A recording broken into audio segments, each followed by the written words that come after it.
Alright, welcome back. We're going to do an impromptu video today. I ran across a student that was struggling in a section, and I said I would go over that section.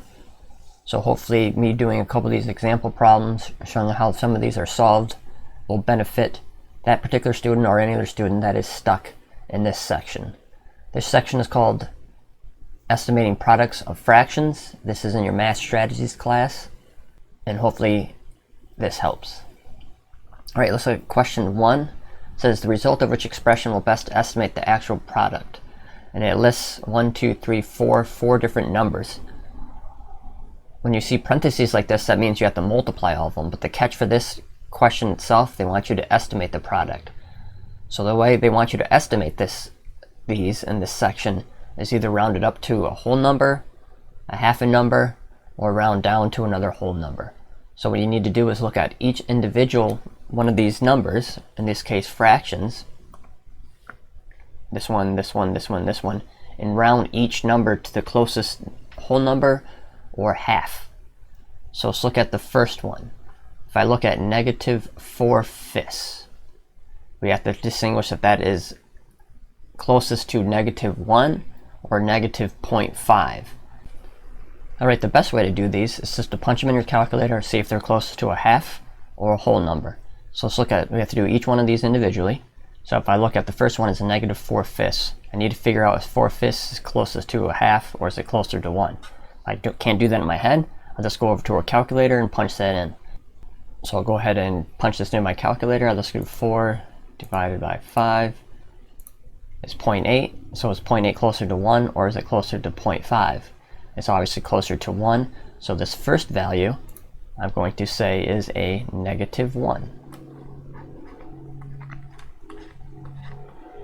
Second is 3/5. Let's go ahead and see what 3/5 is. I have a nice plane in the background. Maybe I'll edit that out later. So let's do 3 divided by 5.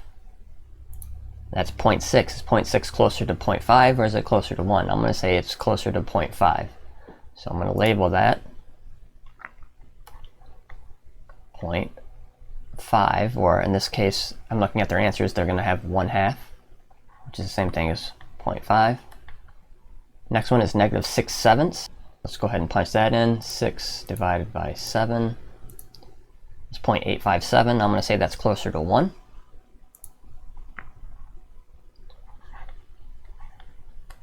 And then the last one, 5/6. Let's punch that into the calculator.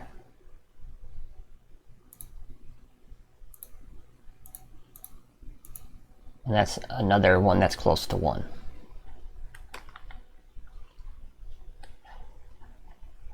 And let's move that back there.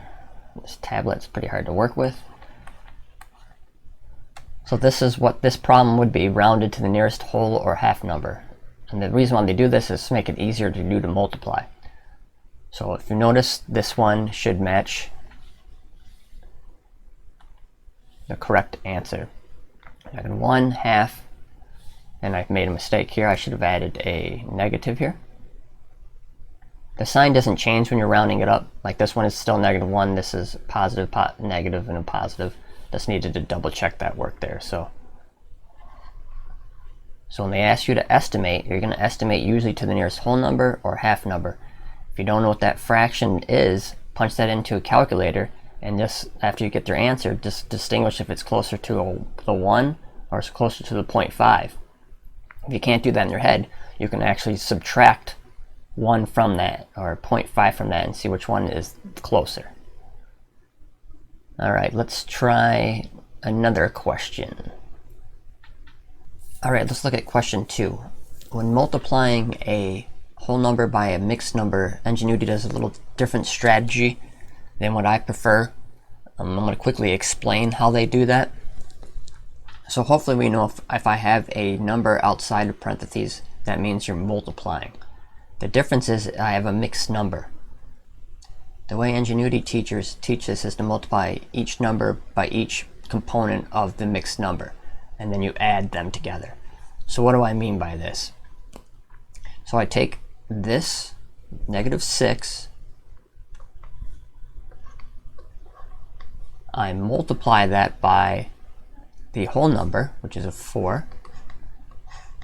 Then I add the negative 6 times the 2/3. So essentially what they're doing is they're using distributed property of this negative 6 to both of these components of the mixed number. This is called a mixed number because it's made up of a whole number and a fraction. There's a better way to multiply these, but the way this section teaches it is this method. So hopefully this, what I just wrote, matches what we have for an answer. So I have negative 6 times 4 plus negative 6 times 3, or 2/3 I should say. So, all right, I think I have time to do one more. So we got 3. It says which expression is the best estimate of the product of 7/8 and 8 1/10. So this is very similar to the first one, but instead of rounding it to the nearest half, like we were doing for the first problem, we actually have a whole number with our fraction. We actually have a mixed number, I should say. So it's the same thing. They want to estimate the best product. So you're going to round it to the nearest whole number or nearest half number. So you have to go through each one of these terms. So let's look at 7/8 first. Bring my calculator in. Let's see what 7/8 is. And that's 0.875. Hopefully you can realize that's close to 1. So I want to say, I hate when I do that. We'll say that is a 1. And remember, the product means multiply. So product of 7/8, we're going to round that to the nearest whole number, which would be 1. It makes it easier to multiply. And then we're going to times that by 8 1/10. 8 doesn't change. Well, actually, I shouldn't say that. It might round up. So let's look at what 1/10 is. We're going to determine if this is closer to 8, closer to 8.5, or closer to 9. So what is 1/10? Let's go to my calculator. 1 divided by 10 is 0.1. So if I was going to round that to the nearest whole number, 0.1 is closer just to round down to 8. So 8 1/10, I would say would just be 8.